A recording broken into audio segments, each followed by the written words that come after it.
Hello dear students, परिवर्तन classes पर एक बार फिर से आप लोगों का स्वागत है। आज के वीडियो में हम लोग पॉलिटेक्निक से रिलेटेड मैथ सॉल्व करेंगे। ये 2016 के ये प्रश्न जो है शुरुआत से हम लोग सॉल्व करेंगे, तो इसमें डिटेल में हम लोग अच्छे से सॉल्व करेंगे। तो चलिए फिर शुरू करते हैं। ये 2016 का मैथ के सारे प्रश्न जो है हम लोग क्रम से सॉल्व करेंगे। तो देखिए 14 और 15 का पूरा हमने सॉल्व करके डाल दिया है, तो आप प्लेलिस्ट में जा करके वहां से क्रम से देख भी सकते हैं। ठीक है, तो चलिए ये 2016 का ये मैथ का पहला प्रश्न ये सामने है। तो जो है थोड़ा जल्दी सॉल्व करेंगे। इससे पहले तीसरा वीडियो जो हमने डाला था उसमें डिटेल में आराम से सॉल्व किया था, थोड़ा ज़्यादा समय लगा था। तो किसी ने कमेंट किया था कि जो है सर थोड़ा सा स्पीड बढ़ा लीजिए, तो पिछले वीडियो में हमने स्पीड बढ़ाया तो उस पर रिस्पॉन्स अच्छा मिला। तो इसका मतलब हमको थोड़ा जल्दी पढ़ाना है, आप लोगों को अच्छे से समझ में आ रहा है। तो चलिए बिना समय गंवाते हम जो है फटाफट शुरू करते हैं और जल्दी सॉल्व करते हैं। यदि अब लगे आपको कि जल्दी पढ़ा रहे हैं तो आप कमेंट करके बता भी सकते हैं कि जो है थोड़ा धीरे कर दीजिए, तो जो है एक निश्चित लय में पढ़ाएंगे, आराम से हम लोग पढ़ेंगे। तो चलिए शुरू करते हैं। ये क्या कहा जा रहा है, 5x - 3, चलिए यहाँ लिख देते हैं 5x - 3 और फिर x + 2 का होल स्क्वायर के विस्तार में x स्क्वायर और x के गुणांक हैं। तो गुणांक निकालने के लिए पहले तो इसका हम करेंगे गुणा। तो 5x - 3 और ये गुणा कर लीजिए a + b का होल स्क्वायर, तो x स्क्वायर + b स्क्वायर मतलब 4 और +2ab मतलब 4x, ये हो गया भाई। अब 5x का गुणा कर लीजिए इसमें, 5x की घात 3, 5x का गुणा 4 में करेंगे तो 5 चौक 20x, 5 चौक 20x। देखिए कितना भी जल्दी बताएंगे हम, जो है एक भी स्टेप नहीं छोड़ेंगे, आराम से जो है सब कुछ बताते चलेंगे। तो -3x स्क्वायर और फिर इसमें गुणा करेंगे जब तो -12 और -12x। ठीक है, तो अब इसको सॉल्व करिए भाई। 5x घात 3, अब घात 2 वाला पद जहां भी है उसको भी एडजस्ट कर लेंगे। देखिए घात 2 वाला ये पद है और घात 1 वाला ये पद, तो अब इसको जो है हम लोग सॉल्व करेंगे तो कितना मिलेगा, 5x घात 3 हो गया। घात 2 में देखिए कितना 20 और 3 है ना, -3 है तो ये आपका आएगा +17x स्क्वायर, और घात 1 में क्या है +20 - 12, तो ये जो है आ गया +8x और ये हो गया -12। ठीक है, अब इसमें पूछ रहे हैं x स्क्वायर का गुणांक, तो x स्क्वायर इसमें है कहाँ देख पा रहे हैं आप, x स्क्वायर जो है ये 17 और x का गुणांक 8, तो 17 और 8 यानी ए वाला ऑप्शन इसका सही हो जाएगा। ठीक है, चलिए अब अगला प्रश्न देखते हैं हम लोग। ये दूसरा प्रश्न, ये तो इस दूसरे प्रश्न को सॉल्व करिए भाई। समीकरण का हल है, मतलब इस समीकरण का हल क्या है इनमें से ये बताना है आपको। ठीक है, तो सॉल्व करके चलिए देखते हैं फिर इसको। ये क्या कह रहे हैं, x - 2/x, ये है भाई। अब इसमें देख पा रहे हैं अभी x स्क्वायर यानी पहले का स्क्वायर और फिर +2 लिखा है, फिर दूसरे पद का यहाँ स्क्वायर किया गया है। तो देखिए यहाँ थोड़ा सा दिमाग लगा लीजिए, ये देखिए x स्क्वायर और प्लस ये देखिए 2/x का होल स्क्वायर, ये काम इतना बन गया भाई। ठीक है, अब आगे इसमें कहा जा रहा है, क्या कह रहे हैं कि +2 है, देख पा रहे हैं +2। अब 2 गुणे यहाँ समझ लीजिए a स्क्वायर + b स्क्वायर, यहाँ 2 लिखा गया है तो देखिए एक फार्मूला होता है a - b, a square + b square. आगे कुछ याद आ रहा है, कौन सा, ये वाला a³ - b³, तो a - b इसका होता है a square + b square + ab। ठीक है, तो +ab मतलब देखिए x और इसका गुणा करके देखेंगे जब तो कितना आएगा, देखिए तो x गुणे 2 और x, देखिए यहाँ प्लस होता है, ये माइनस है उससे नहीं मतलब है, तो x ये कटा ये आया 2 +2 आया, तो ab का मतलब कितना आया 2, और फार्मूले में क्या होता है +ab यानी +2। ठीक, ये तो आपका ये फार्मूला कौन सा बन गया, ए क्यूब माइनस बी क्यूब। ए क्यूब का मतलब यक्स का क्यूब और बी क्यूब का मतलब 8 बटे यक्स का क्यूब ना, 2 का 3 बार गुणा करेंगे 8 आ गया। तो अब यहाँ पे ये जो है कौन से ऑप्शन में है, ये बी वाला, ठीक है। तो इसका बी ऑप्शन जो है ये सही हो जाएगा। ठीक, चलिए फिर अगला देखते हैं। अब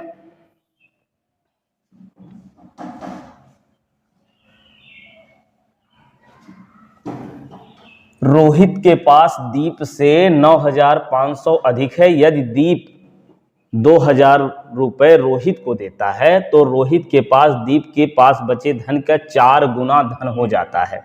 दीप के पास बचे धन का 4 गुना हो जाता है। तो रोहित और दीप के पास प्रारंभ में कितने धन थे। तो चलिए प्रारंभ में मान लेते हैं हम लोग, प्रारंभ में धन कितने थे।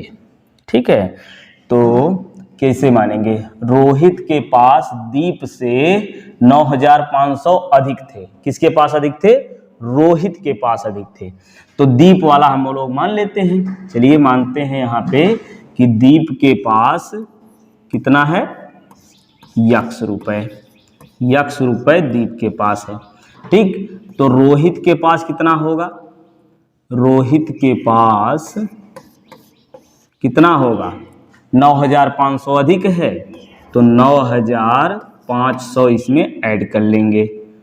तो चलिए ऐसे ही लिख देते हैं ना, यक्स प्लस यक्स था उससे इतना ज़्यादा, ये हो गया। आगे क्या कह रहे हैं कि यदि दीप 2,000 रुपये रोहित को देता है। चलिए यहाँ लिखते हैं तो कौन सा है, ये दीप वाला हो गया, और इधर आपके आ गए रोहित, कितना 9,500 प्लस यक्स। ठीक, चलिए ऐसे।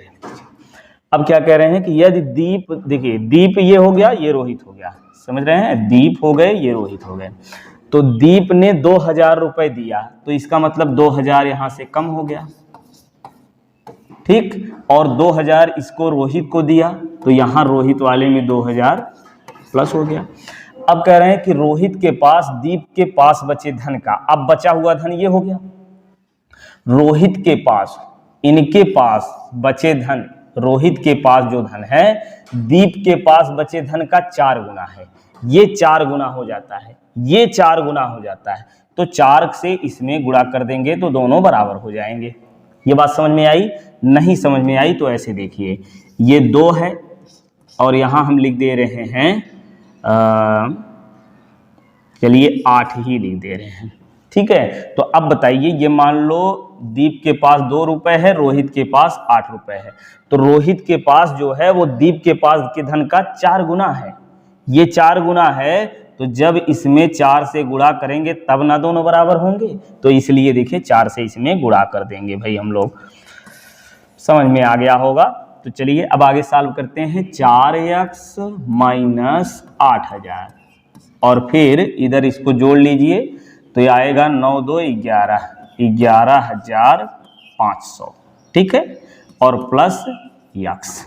अब इसको पक्षांतर करते हैं तो 4x माइनस यक्स बराबर 11,500, उसमें ऐड करना है 8,000। ठीक, अब इसको घटा दीजिए, आ गया आपका 3x। अब इसमें घटाएंगे तो कितना है, 0 0 5। ठीक है, ये 5 बचा, और ये 11 में से 8 घटाइए, 8 2 10 11, मतलब 3 बचा। ठीक है ना, 0 0, ये कितना आएगा, 0 0 फिर 5, ये 0 हो गया, 11 में 7 3। अच्छा ये तो जोड़ना है यार, प्लस में है ना तो जोड़ेंगे, तो कितना आएगा 0 0 5 और ये 8 1 9 1। ठीक है, तो चलिए अब यक्स का मान कितना करेंगे, 3 से इसमें भाग दे दीजिए भाई, 1 9 5 0 0। ठीक है, तो 3, ये काटिए इसको, कितना आएगा, ये हो गया 3 एकम 3 और 3 पचे 15 है ना, 15 3 बच गया। तो 3 छक 18 करिए जी, 3 छक 18 एक बचा और 3 पचे 15 0 0। तो ये यक्स का मान आ गया 6500। यक्स मतलब दीप के पास कितना है पूछ रहे हैं, रोहित और दीप के पास। तो दीप के पास ये बच्चा 6500। अच्छा है तो है इसमें, तो यही सही होगा। अच्छा इनमें से कोई नहीं, चलिए तो इसमें जो है रोहित का भी निकाल लेते हैं। तो रोहित के पास कितना धन है, रोहित के पास,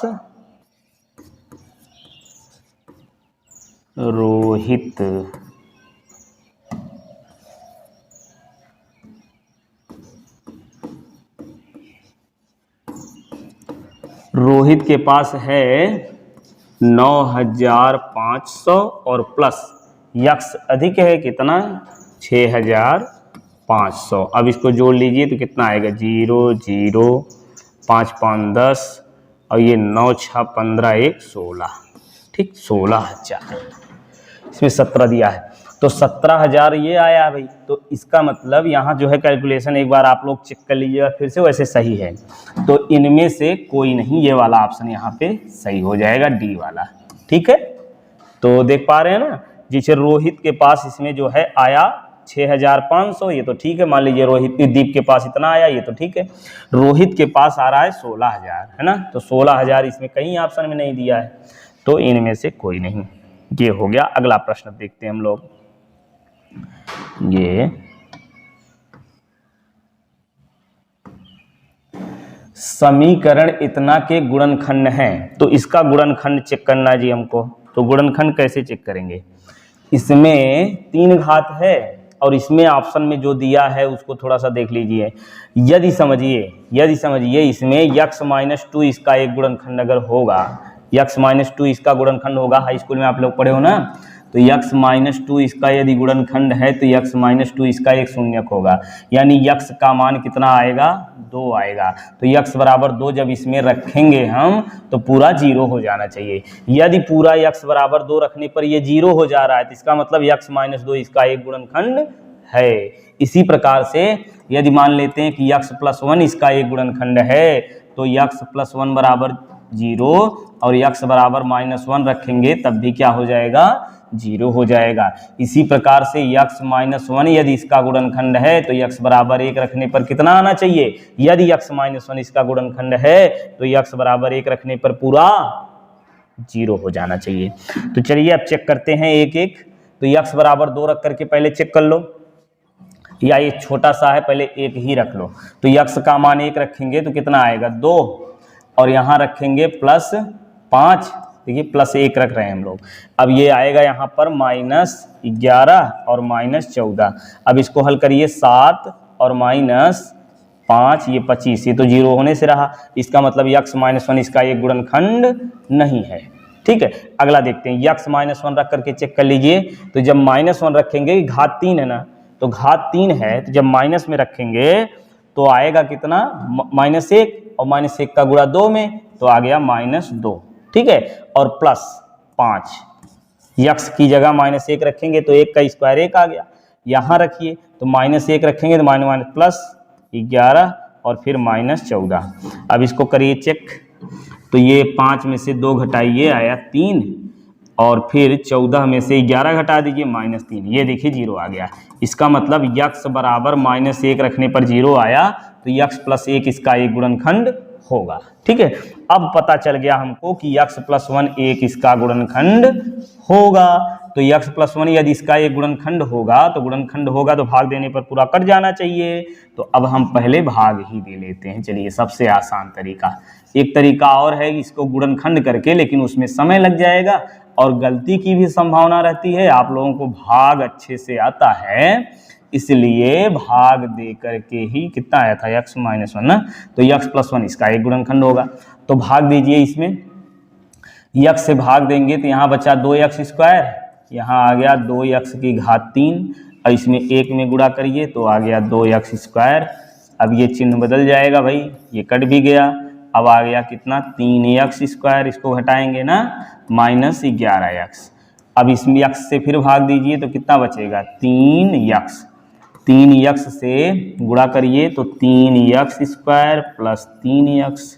अब ये आपका आ गया माइनस माइनस, अब ये कट जाएगा, ये समान चिन्ह जुड़ जाएगा। तो 11 3 14 यक्स, और इस -14 को उतार लो। ठीक है, यहाँ तक तो उतर चुका है, -14 बचा है। तो यक्स से भाग देंगे, बचेगा कितना, -14। गुणा कर लीजिए, -14 यक्स और फिर -14। अब ये प्लस प्लस सब कट गया। तो इसमें देखिए गुणनखंड कितना आया, देखिए समझते हैं ना, ये सब 6/2 तो कितना बार जाएगा, 3 दूनी 6 कट गया। इसका मतलब ये 6 बराबर कितना लिखेंगे, 3 गुणे 2 या 2 गुणे 3, समझिए। इसी प्रकार से इसको हम कितना लिखेंगे,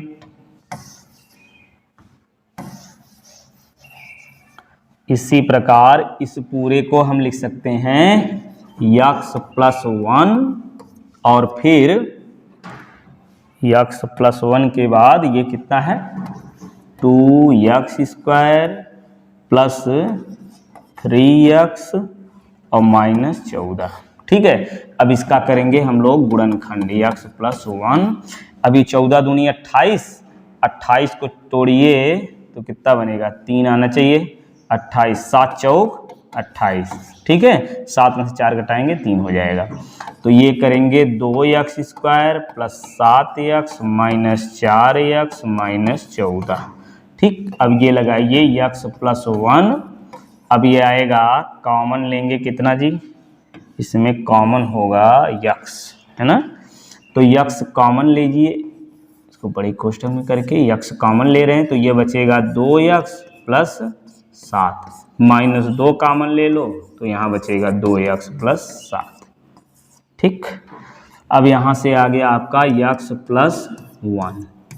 अब ये मिलेगा 2x प्लस 7 और अगले में x माइनस 2। ठीक है, तो ये देखिए जिस ऑप्शन में होगा वैसे ही हो जाएगा। ये x प्लस 1 कहाँ है, x प्लस 1 केवल इसमें है। वैसे भी x प्लस 1 यहीं जो है भाग देने की ज़रूरत नहीं थी।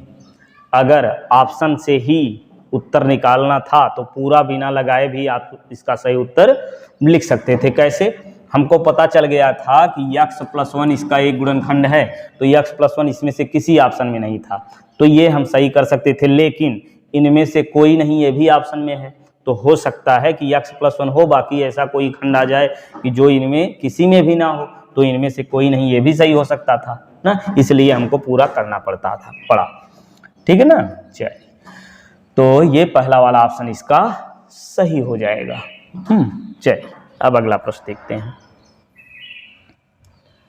तो हम लोग आज केवल 5 प्रश्न ही सॉल्व करेंगे। वो क्यों, क्योंकि हम देखना चाहते हैं कि आप लोग कमेंट करके बताइए कि जो है जैसा रिस्पांस रहेगा, यदि ज़्यादा इस पर व्यूज आता है छोटे ये जल्दी जल्दी सॉल्व करने पर, तो हम जो है आगे के प्रश्नों को थोड़ा जल्दी जल्दी ही सॉल्व किया करेंगे।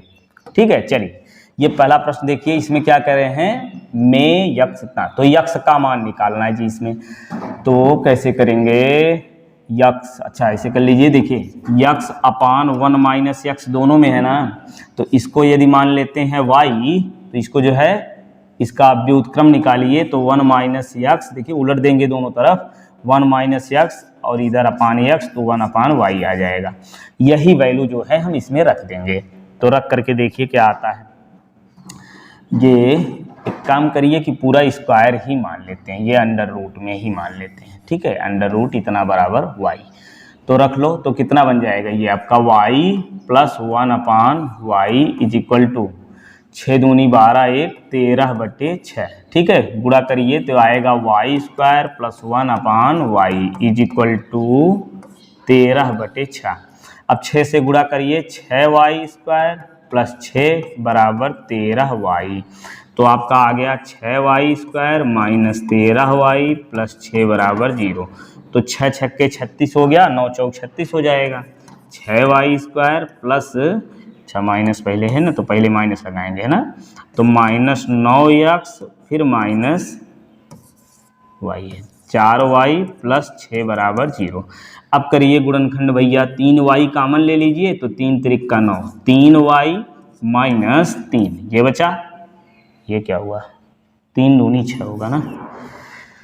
ओहो, चलो ये 3y जब कॉमन लेंगे हम तो बचेगा कितना, 3y कॉमन लीजिए, 3 दूनी 6 2 बार गया, 1 y बचा, फिर 3 तिया 9 3 हो गया, -2 कॉमन ले लीजिए तो 2y माइनस 2 तिया 6।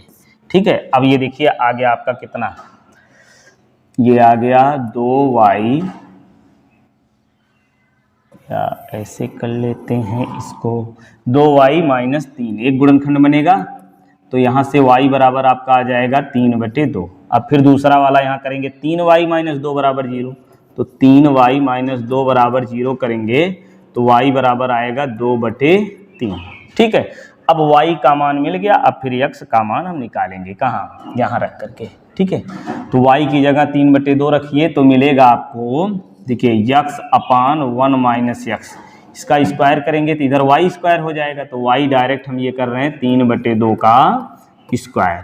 ठीक, तो ये हो जाएगा x/1 माइनस x बराबर 9/4, तो ये गुणा करिए भाई, तो 4x बराबर 9 से गुणा करिए -9x, तो ये 4x इधर लाइए प्लस 9x बराबर 9, तो ये आपका आ गया 13x, कितना आया 13x बराबर 9, तो x बराबर 9/13, ये हो गया।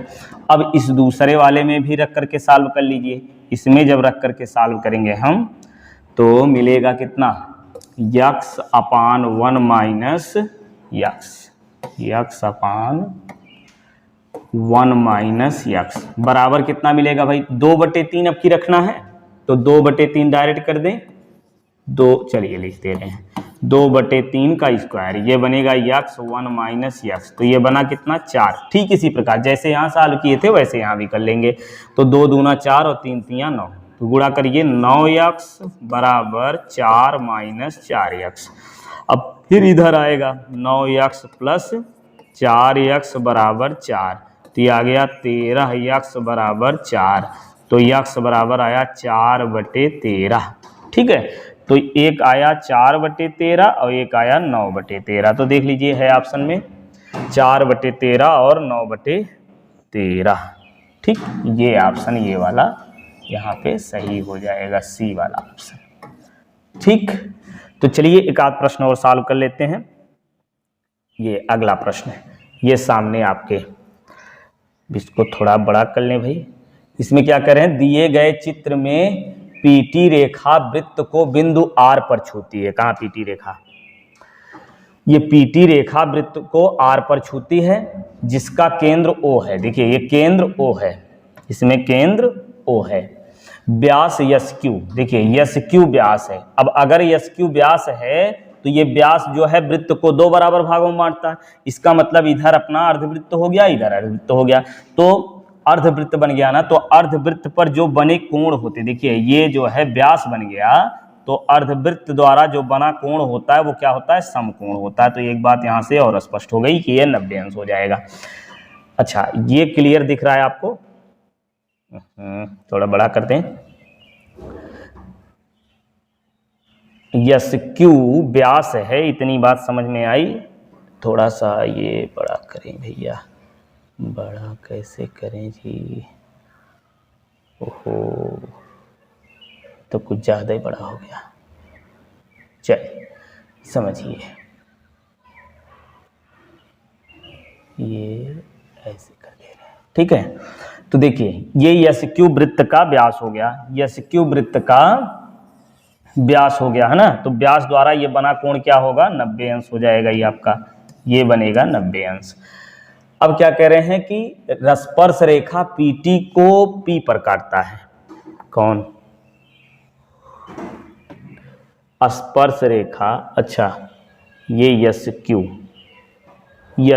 जो है व्यास है, ये आगे बढ़ाने पर PT को P पर काटता है, मतलब ये सीधी रेखा है, P पर काटता है। यदि SPR देख पा रहे हैं, SPR कहाँ है, SPR ये वाला 38 अंश, QRP देख रही है ये कहाँ है,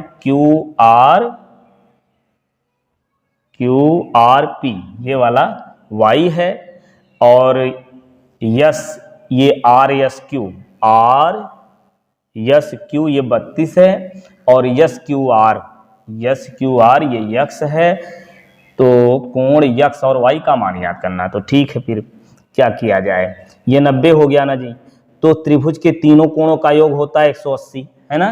तो ये देखिए, देख पा रहे हैं, यक्स 90, ये हो गया आपका यक्स और प्लस 90 और प्लस तीसरा कोण कितना है 32, ये बराबर टोटल हो जाएगा 180। तो यक्स प्लस ये जोड़ लीजिए 2 9 3 11 बराबर 180, ठीक है।